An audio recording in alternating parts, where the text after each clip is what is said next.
faut éteindre, s'il vous plaît. Merci. Donc, tous les conseillers municipaux ont reçu avec leur convocation et les documents budgétaires une note de synthèse explicative. La première partie est consacrée à la situation financière de la commune de 2008 à 2013. La seconde partie reprend le contexte économique et l'impact de la loi des finances sur notre budget. Et enfin, la dernière partie traitera du budget 2014. Donc nous allons commencer par les résultats 2013.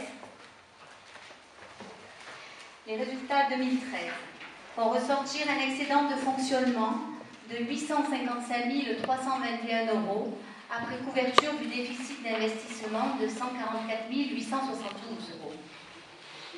Donc ces résultats sont repris au budget primitif 2014.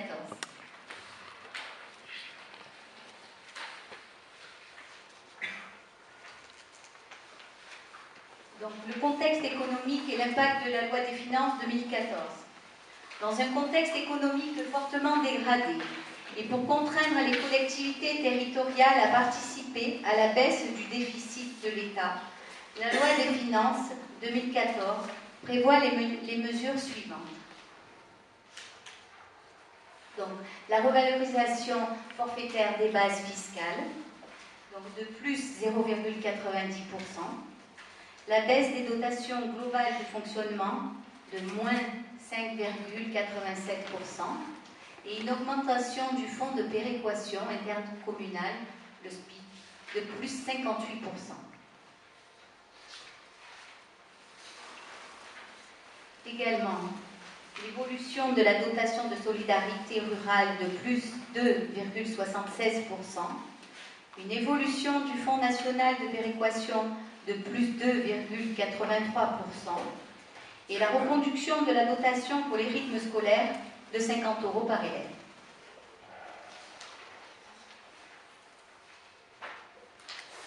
Après vous avoir annoncé les contraintes de la loi des finances, nous allons aborder le sujet de la commune.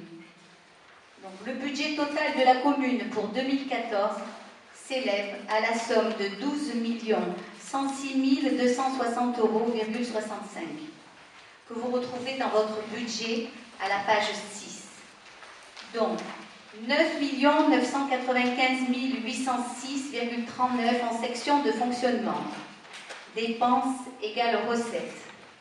Donc, 2 110 454,26 € en section d'investissement. Dépenses égales recettes.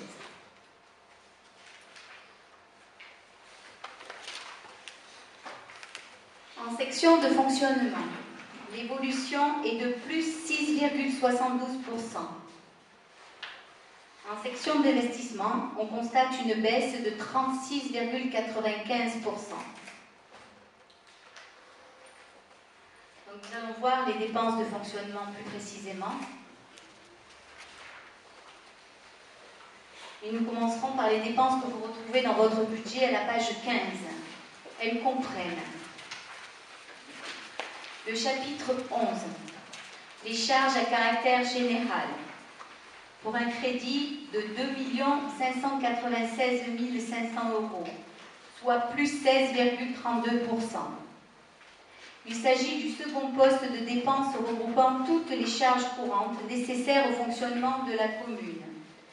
Les plus fortes évolutions concernent donc les contrats de prestation, l'article 611. Ce poste est en hausse de 50%. Donc il concerne essentiellement la gestion du centre aéré pour 300 000 €, le nettoyage des marchés hebdomadaires pour 60 000 €. En raison du grève du début d'année, l'enlèvement des ordures ménagères pour 100 000 €. Le transport des élèves à la piscine de Saint-Marie de janvier à juin. Et pour les enfants du Bossé, le transport à la natation de juillet en août, 12 000 €. Une réserve pour les rythmes scolaires de 70 000 € est inscrite également. Les frais d'assurance, article 616, de plus 16,56%, soit 440 000 €, dont 340 000 € pour le personnel. Les autres frais divers, article 6188, de plus 20%, concernent essentiellement l'activité piscine des élèves, les frais de fourrière pour les véhicules, les prestations de contrôle sanitaire et d'hygiène, les cantines et les études surveillées du soir. Nous avons également comme frais les frais contentieux, plus 66%. Ils sont essentiellement liés aux problèmes d'urbanisme. Et les fêtes et les cérémonies pour plus 42,70%, correspondent à notre choix de redynamiser le village. Comme nous a annoncé tout à l'heure Georges, les estivales, la fête du sport, la fête de la vigne, de l'olivier, les cabarets littéraires et autres.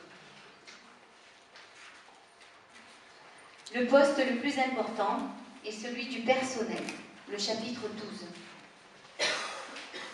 Donc 5 399 000 € pour les fonctionnaires et les différents contrats.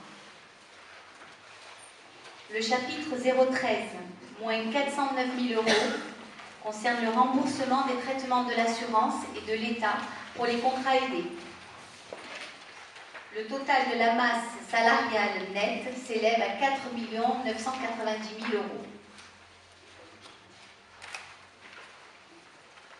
Actuellement, 142 postes de fonctionnaires, dont 11 stagiaires en début d'année et un recrutement en mars. Nous prévoyons le recrutement d'un directeur des services techniques et la reprise d'un agent en disponibilité. En contractuel sont prévus 24 agents pour le recensement sur 2 mois, soit une provision de 71 000 €. Le remplacement des fonctionnaires en arrêt, notamment pour les écoles, est prévu, les saisonniers pour la natation. Nous avons également 35 contrats à venir ou insertion qui sont prévus. Notre masse salariale est très importante car nous héritons d'une situation. Les 11 postes de stagiaires représentent près de 25 000 € environ par agent, soit 275 000 € pour 11. Nous passons ensuite au chapitre 14. Il s'agit du SPIC, du Fonds de péréquation intercommunale. Cette dépense estimée nous sera notifiée en cours d'année. Elle est prélevée sur les impôts pour être versée aux intercommunalités dites à faible potentiel.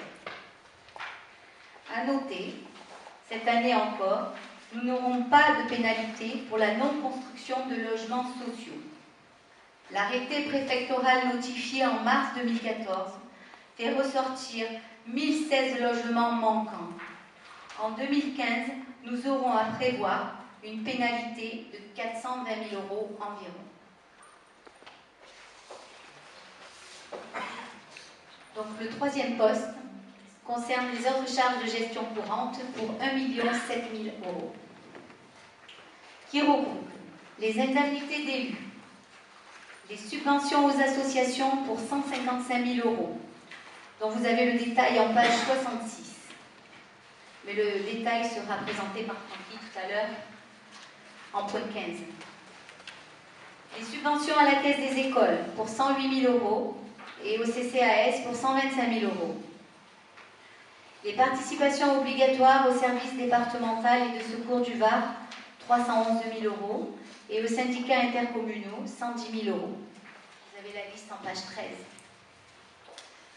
Le versement des transports scolaires au Conseil général du Var, soit 110 € par élève en primaire au lieu et place des familles, et 1 200 € pour les maternelles. Nous verrons le soir. Enfin, les autres dépenses correspondent à l'autofinancement des dépenses d'investissement, les dotations d'amortissement. Ces 2 dépenses de fonctionnement sont transférées en section d'investissement en recettes et permettent de financer les dépenses d'investissement.